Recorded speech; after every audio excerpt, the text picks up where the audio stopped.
Social programs in Canada include all government programs designed to give assistance to citizens outside of what the market provides. The Canadian social safety net covers a broad spectrum of programs, and because Canada is a federation, many are run by the provinces. Canada has a wide range of government transfer payments to individuals, which totaled $176.6 billion in 2009. Only social programs that direct funds to individuals are included in that cost. Programs such as Medicare and public education are additional costs. Usage. In Canada, the entirety of the social provisions of government are called social programs, rather than social welfare as in European and British usage. Welfare in Canada, like in the United States, colloquially refers to direct payments to low-income individuals only, and not to healthcare and education spending.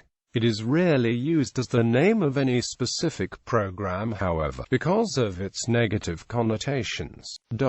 In slang, welfare is also sometimes referred to as the dole. History. Generally speaking, before the Great Depression, most social services were provided by religious charities and other private groups. Changing government policy between the 1930s and 1960s saw the emergence of a welfare state, similar to many Western European countries. Most programs from that era are still in use, although many were scaled back during the 1990s as government priorities shifted towards reducing debt and deficit. Healthcare. All provinces in Canada provide universal, publicly funded health care for those services which are considered medically necessary, with the costs partially subsidized by the federal government. Services which are not listed, or have been delisted, may be purchased privately. Compared to other single-payer health systems in the world, Canada is unusual in banning the purchase of private insurance care for any services that are listed. This is meant to prevent what is described as two-tier health care, which would allow the rich to jump the queue. However, in 2005, the Supreme Court of Canada ruled in Chapter v. Quebec that the ban on private care could be unconstitutional if it caused unreasonable delays for patients. Education. In Canada, provinces and territories are responsible for their elementary and secondary schools. Education is compulsory up to the age of 16 in most provinces, 17 and 18 in others. Both elementary and secondary education is provided at a nominal cost. Private education is available, but its comparatively high costs and the relative quality of public education result in it being less popular than in the United States of Britain. Post-secondary schooling is not free, but is subsidized by the federal and provincial governments. Financial assistance is available through student loans and bursaries. Housing. Canadian mortgages are insured by the Federal Canadian Mortgage and Housing Corporation, and most provinces have ministries in charge of regulating the housing market. It was created in the 1940s and in Quebec in 1958. Unemployment benefits. Low-income support. All provinces maintain a program of this sort known by names such as social assistance, income support, income assistance, and welfare assistance. Popularly, they are known as welfare. The purpose of these programs is to alleviate extreme poverty by providing a monthly payment to people with little or no income. The rules for eligibility and the amount given vary widely between the provinces. The welfare program for low-income families exists in all provinces. It was created in the 1940s and in Quebec in 1958.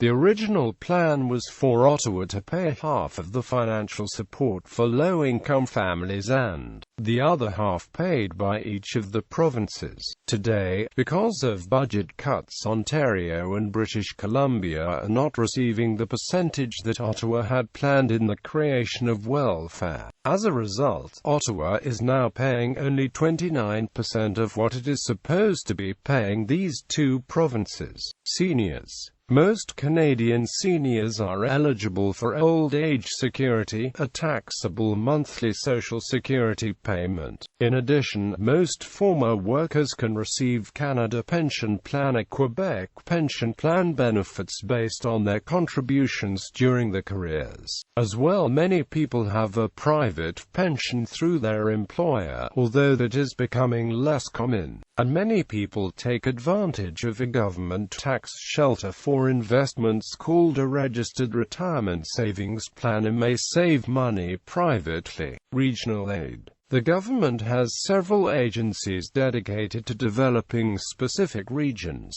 Canadian Northern Economic Development Agency, Atlantic Canada Opportunities Agency, Economic Development Agency of Canada for the regions of Quebec, Federal Economic Development Initiative for Northern Ontario, Federal Economic Development Agency for Southern Ontario, Western Economic Diversification Canada, Children and Families. Usually each province has a department or ministry in charge of child welfare and dealing with adoption, foster care, etc. As of 2007, the federal government also offers the universal child care benefit to subsidize the cost of daycare spots or other forms of child care. Disability. The provinces are each responsible for disability welfare.